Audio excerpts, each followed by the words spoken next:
আমি প্রথমেই আমার প্রিয় সংগঠন স্কুল কলেজ বিশ্ববিদ্যালয় লাইফে এই সংগঠনই করেছি।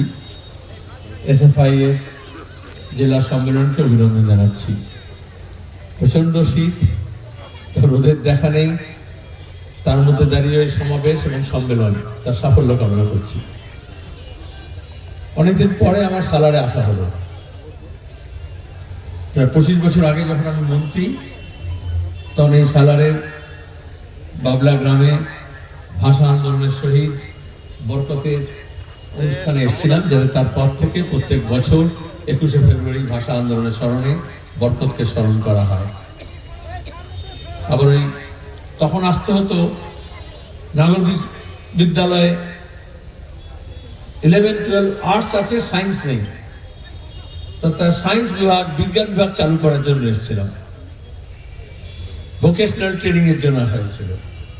একথা বলতে হচ্ছে কারণ এখন ছাত্র নেতাদের কাছ থেকে শুনছিলাম যে 8200 স্কুল বন্ধ হয়েছে বাংলায়, তার মধ্যে বেশিরভাগটাই প্রাথমিক। তাহলে যারা বলে 34 বছর আর এখন এই মমতা মোদির সময়, তাহলে তখন যখন কোথাও যাও তো লাইব্রেরি হবে, স্কুল হবে, মাদ্রাসা হবে, জুনিয়র হাইকে হাই করতে হবে, হাইকে হায়ার সেকেন্ডারি করতে হবে, যদি ছেলেদের থাকে তাহলে মেয়ের বিভাগ চালু করতে হবে, যদি আর্টস থাকে কমার্স চালু করতে হবে, সায়েন্স চালু করতে হবে, এই সব দাবি ছিল। এমনকি যারা পড়াশোনা করেননি, সুযোগ পাননি, বয়স্ক শিক্ষা, তাদের জন্য সাক্ষরতা প্রসার করতে হবে। বামফ্রন্টের সময় আমরা সিদ্ধান্ত গ্রহণ করেছিলাম স্কুলে যাবার বয়স আছে এমন কোনো ছেলে মেয়ে যাতে স্কুলের বাইরে না থাকে।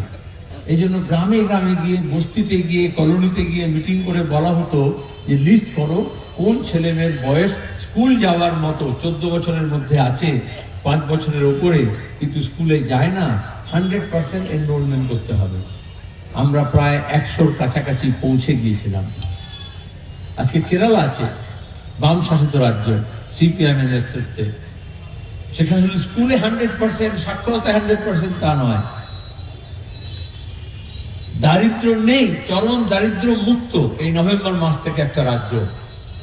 শিক্ষার সঙ্গে রোজগার, রোজগারের সঙ্গে উন্নয়ন, এই সব ওতপ্রোতভাবে যুক্ত। উন্নয়ন মানে মোদির চেহারা দিয়ে বিকাশ আর মমতার চেহারা দিয়ে উন্নয়নের জোয়ারে সাইনবোর্ড লাগানো নয়। আমরা বামপন্থীরা মনে করি সবচেয়ে বড় বিনিয়োগ, যা সবচেয়ে বেশি রিটার্ন আসতে পারে, সেটা হচ্ছে শিক্ষা।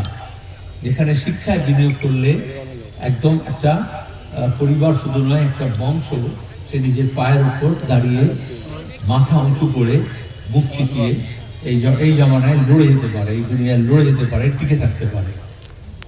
আর তার উপর যদি মেয়েদের হয় তাহলে তো কথাই নেই। কিন্তু আজকে দেখতে পাচ্ছি এই যে 8200 স্কুল বন্ধ করেছে, পশ্চিমবঙ্গে এটা আলাদা না, স্ট্যান্ড অ্যালোন না। মোদি গোটা দেশে 38,000 স্কুল বন্ধ করে দিয়েছে, তার মধ্যে মমতার ভাগ হচ্ছে 8,000।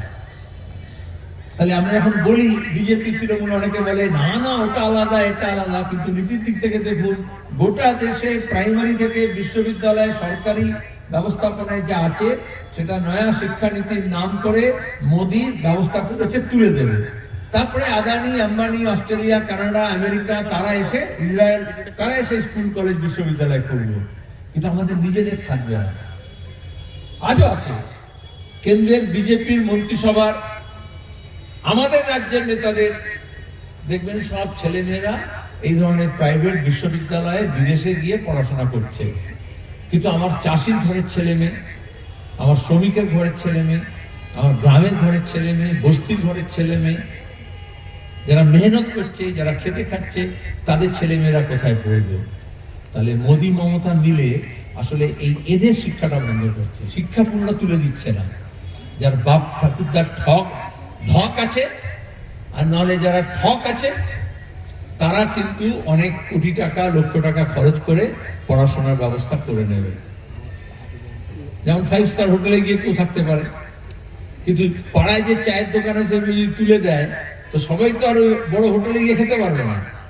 তাহলে এটা অনেকটা এরকম, শুধু স্কুল না, এই যে সব আমাজন, ফ্লিপকার্ট, ইসরায়েল, আমেরিকা সব বড় বড় কোম্পানি আসছে না, বলে অর্ডার দিলেই সব পাওয়া যাবে, তাহলে কিন্তু আমাদের যে মুদির দোকান, আমাদের যে বিস্কুটের দোকান, আমাদের যে চায়ের দোকান, আমাদের যে সবজির দোকান, আমাদের যে পাড়ার দোকান, এইগুলো আস্তে আস্তে উঠে যাবে।